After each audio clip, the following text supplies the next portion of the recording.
জীবনে আসলে কখনোই ভাবি নাই ফ্রান্সের মাটিতে একজন বাংলাদেশী হয়ে আল্লাহ পাক রব্বুল আলামিন আমাকে সুন্দর একটা পরিবার প্রদান করবে। সিনথিয়ার মতো এমন একজন আদর্শ স্ত্রী আল্লাহ পাক আমার কপালে রাখবে।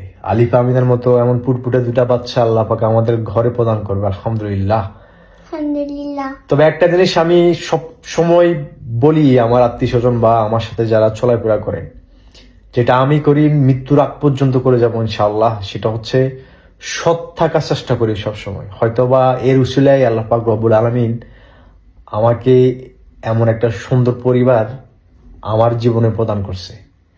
তবে আরেকটা জিনিস আমি বলতে পারি, সেটা হচ্ছে আমি যেটা সবসময় করি, আসলে বাংলাদেশ থেকে আসার পরে ফ্রান্সে সেটেল হওয়ার আগ পর্যন্ত আমার জীবনে অনেক আপ ডাউন হয়েছে, অনেক সমস্যা আমাকে ফেস করতে হয়েছে। সবসময় একটা জিনিসই বলতাম, সেটা হচ্ছে আলহামদুলিল্লাহ।